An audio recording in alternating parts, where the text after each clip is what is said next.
but particularly here, when I see homes on the market for now a year, and there are many of them vacant, yeah, it could very well be one of those short sale things. So, oh, I'm sure. I'm sure. That's what she said. The biggest people are, although housing market on the housing sales of existing homes is inching up a bit. yeah.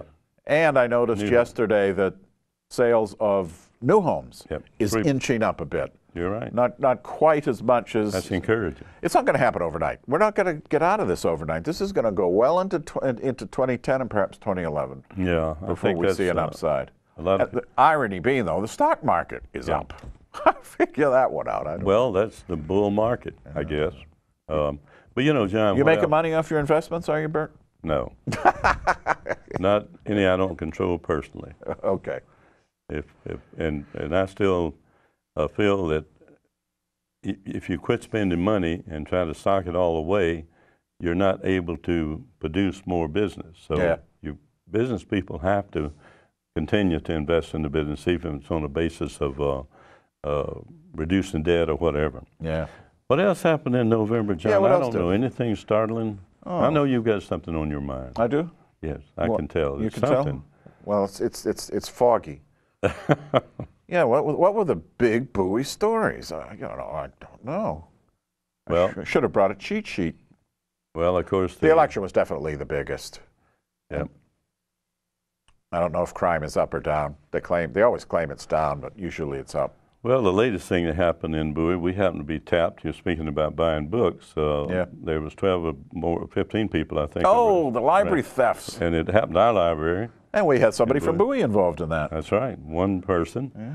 And the scam was, in case you didn't see it in the paper. Yeah, well, textbooks, isn't it? Textbooks mostly, and I know you've bought textbooks before for college and education. Yeah, but when I bought them, Bert, they were printed in parchment. Oh, that's right. Yeah. Well, I was thinking of a real estate course that costs $100 for a textbook. Mm-hmm. You can get one out of the library and review it, and not have to buy one. Well, the library has a rule that I find a bit weird. You can have as many as 47 items checked out. Oh, that's unusual. Why? I mean, you're not going to read 47 items in a sitting. They should limit that a bit, I think. Absolutely. But that's shocking. That's people stealing library books. But it's worth noting, because it happened to be an incident, we had a resident to it.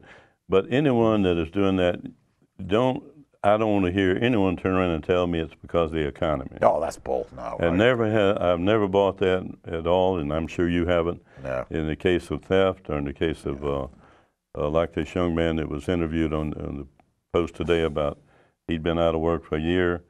He just absolutely avoided going out on the street because he didn't want to get pulled back into some crime, essential to make some money, supporting a 3-year-old.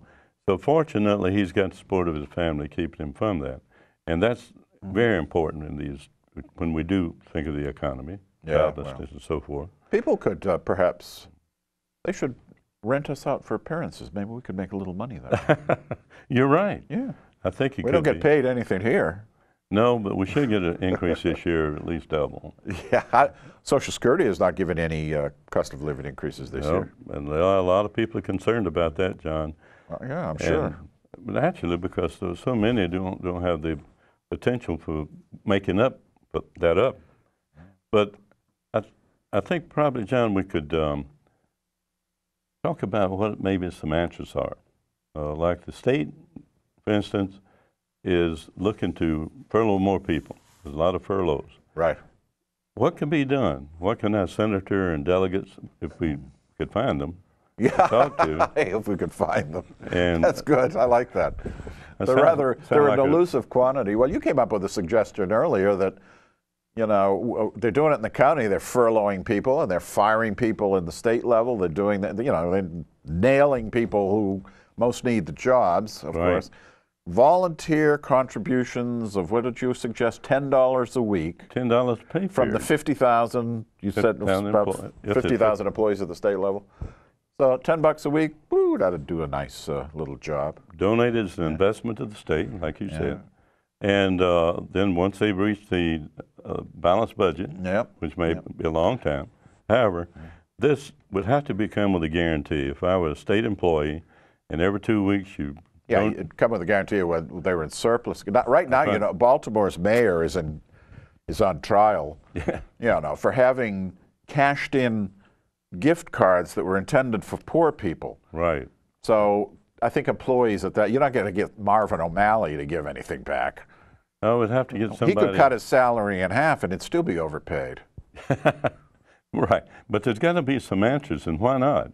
And this, you think about if we have 50,000 employees, and if they contribute at $10 of a pay period, which is only $5 a week, $260 a year maybe, the contribution loan to the state, as a plus loan, interest on a return. That's a novel idea, Bert. And 50,000 times 260, that's over $1 million, maybe more. Well, 50,000 times 10 would be $500,000. Well, that'd cover O'Malley's salary. Well, cover any mistakes that's made overpaying people that weren't working. You know, Bert, you look at the state and you look at the county, the level and quality of the politicians that we have.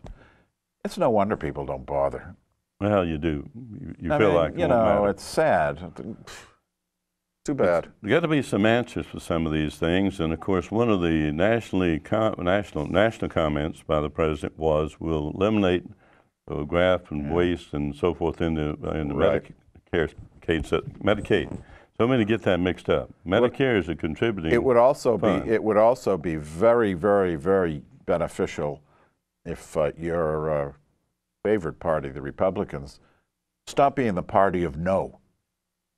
And let's have bipartisanship, for God's sakes. There are too many issues for this absurd battle between Democrats and Republicans everywhere. Absolutely, and that was one of the president's promises, he'd eliminate that. And then some of the people in... He did try. These people sometime in Congress, in the Senate, particularly Congress, when they locked the door of a meeting room to refuse the other party to participate in it.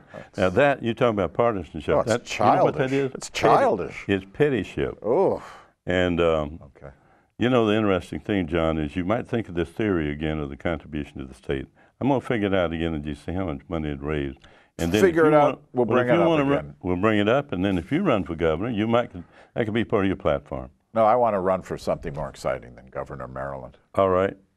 We'll think of something. Maybe I'll run against Steny Hoyer. Well, that'd be a great idea. You'd get a tremendous amount of publicity. Well, Bert, I don't think we covered all of the items for the month of November, but we gave them a good try. That's right. We got. I didn't mention that you bought your copy of Sarah Palin's book. Oh, absolutely. Yeah, and you're now reading it, and you can comment on that on the next show. I'll do that. Your heroine, Sarah Palin, the hunter, the moose woman, and what have you. Absolutely. And on that hefty note, we say goodbye to the viewers, and we'll see you again next week. On the show next week, our guest will be another former Bowie celebrity, Mike DeMario, former Bowie city councilman and former head of the GPO, and a real nice guy. He'll be on next week. Please tune in. Thank you.